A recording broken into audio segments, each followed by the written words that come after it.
Hello दोस्तों, आज हम बात करेंगे साधन पाद के 44वें सूत्र के बारे में।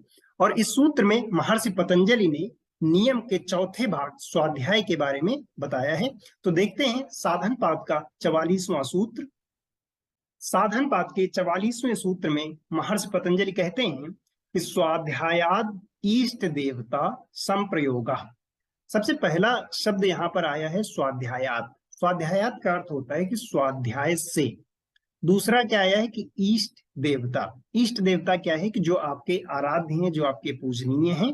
संप्रयोगा, संप्रयोगा का अर्थ होता है मिलन होता है या निकटता आती है। तो यहाँ पर महर्षि पतंजलि कह रहे हैं कि स्वाध्याय करने से इष्ट देवता से मिलन होता है या स्वाध्याय से इष्ट देवता की निकटता आ जाती है।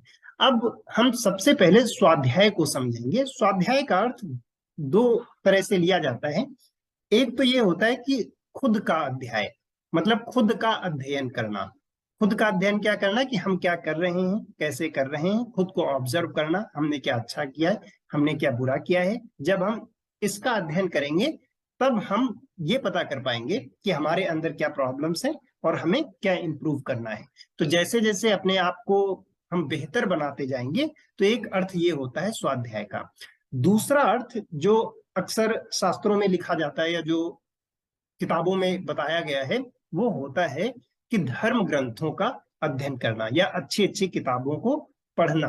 तो जनरली जब हम स्वाध्याय की बात करते हैं तब हम इसी अर्थ में इसको लेते हैं कि धर्म ग्रंथों का अध्ययन या जो अलग अलग तरह से हमें गुरु से ज्ञान प्राप्त होता है उसको किसी न किसी मीडियम से अध्ययन करना, पढ़ना या वो जानकारी लेना, ये स्वाध्याय कहलाता है। तो यहाँ पर महर्षि पतंजलि क्या कहते हैं कि जब हम स्वाध्याय करते हैं तब हम अपने इष्ट देवता के निकट आ जाते हैं। इसका क्या अर्थ होता है कि इष्ट देवता के निकट आ जाना? इसका अर्थ ये नहीं होता है कि जैसे हम स्वाध्याय कर रहे हैं या किसी ग्रंथ को पढ़ रहे हैं तो जिसको आप मानते हो वो वहां से आएंगे उठ के और आपके सामने बैठ जाएंगे। ऐसा बिल्कुल इसका मतलब नहीं है। अब इसको ऐसे सोचिए कि जब आप कोई बुक पढ़ते हो या आप कोई स्टोरी देखते हो तब आप उसी से कनेक्ट हो जाते हो। अगर वो इंसान नहीं भी है आज की दुनिया में फिर भी आप उसके विचारों से कनेक्ट हो जाते हो। ऐसा लगता है कि वो इंसान खुद आपसे ये बात कह रहा है। तो आपने कोई अगर धार्मिक स्टोरी पढ़ ली या किसी दूसरे तरह की भी स्टोरी पढ़ ली, कोई बुक पढ़ते हो, तब आप राइटर से डायरेक्टली कनेक्ट होते हो।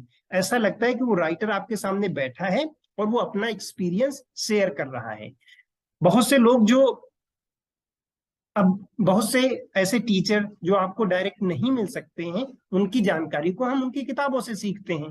तो यहाँ पर महर्षि पतंजलि का कहना यह है कि जब हम अच्छी किताबों को पढ़ेंगे तब जो उन ग्रंथों में कहा गया है उसकी जानकारी हमें मिलेगी। तो जानकारी हमें मिलेगी तो फिर हमें ऐसी अनुभूति होती है कि जैसे वो हमें डायरेक्टली अभी बात बताई जा रही है, उनकी नॉलेज हमें डायरेक्टली रिसीव हो रही है। यह निकटता का यही अर्थ होता है, क्योंकि जिस तरह का हम साहित्य पढ़ते हैं हम उसी तरह के विचार हमारे मन में उत्पन्न होते हैं और हम फिर उसी डायरेक्शन में आगे बढ़ना भी शुरू करते हैं। क्योंकि अलग अलग तरह की जानकारी जो हम इनपुट एज अ इनपुट ले रहे हैं वही हमारे माइंड में जाती है और वही हमारे अंदर नए विचार क्रिएट करती है। तो स्वाध्याय का अर्थ यही है कि जब हम धर्म ग्रंथों को पढ़ेंगे तो हमें ये अनुभूति होती है कि जैसे हमारे जो धर्म गुरु हैं आप जिनको मानते हो वो डायरेक्टली हमसे बात कर रहे हैं, उनकी जानकारी डायरेक्टली हमारे तक पहुंच रही है। यही यहाँ पर निकटता है।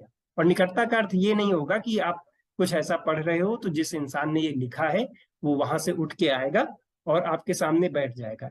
एग्जाम्पल लेते हैं कि जैसे अभी हम लोग पतंजलि योग सूत्र के बारे में बात कर रहे हैं। तो जब हम पतंजलि योग सूत्र पढ़ते हैं तो हमें ये पता चलता है कि महर्षि पतंजलि ने ये योग सूत्र दिए हैं और हम ये निकटता पाते हैं कि महर्षि पतंजलि ने हमारे लिए क्या किया है, हमें किस तरह की जानकारी दी है। इसका मतलब ये नहीं होगा कि महर्षि पतंजलि अभी उठ के आएंगे और कहीं से वो हमारे सामने प्रकट हो जाएंगे। प्रकट नहीं होंगे बट उनकी जानकारी हमारे तक पहुंच जाएगी, तब हम उनसे कनेक्ट हो पाएंगे। तो इस सूत्र का यही अर्थ है। अगर आपको कोई डाउट है, आपका कोई क्वेश्चन है तो आप कमेंट बॉक्स में लिख सकते हैं और इस योग की जानकारी को सभी लोगों तक पहुंचाने में आप हमारी हेल्प कर सकते हैं। इसके लिए चैनल को सब्सक्राइब कर लीजिए और ज्यादा से ज्यादा लोगों तक इस जानकारी को शेयर कीजिए। Thank you.